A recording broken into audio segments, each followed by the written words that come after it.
אז 2:05 מהבית.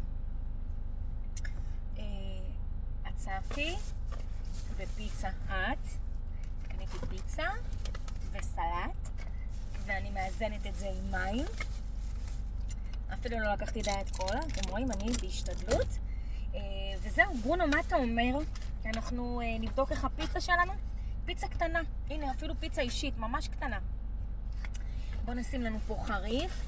זהו, הייתה נסיעה טפו טפו טפו מצוינת מפלורידה בדרך הביתה, שהחזירה אותי מדרך אחרת, וזה כיף. אז שתדעו לכם שבאמת נשארו לנו עוד 2:05, אבל עכשיו אנחנו נאכל, נכון ברונו? אז ככה התבזבז לנו עוד טיפה הזמן, אבל לא משנה, אנחנו עדיין באור יום, אנחנו באווירה טובה, באנרגיות טובות, עוד לא 3 בצהריים, וזה מצוין. תודה.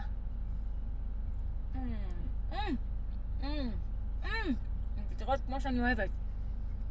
לא. שהקדוש ברוך הוא ימשיך להיות איתנו עד לבית, שנגיע לשלום בבטחה. אמן.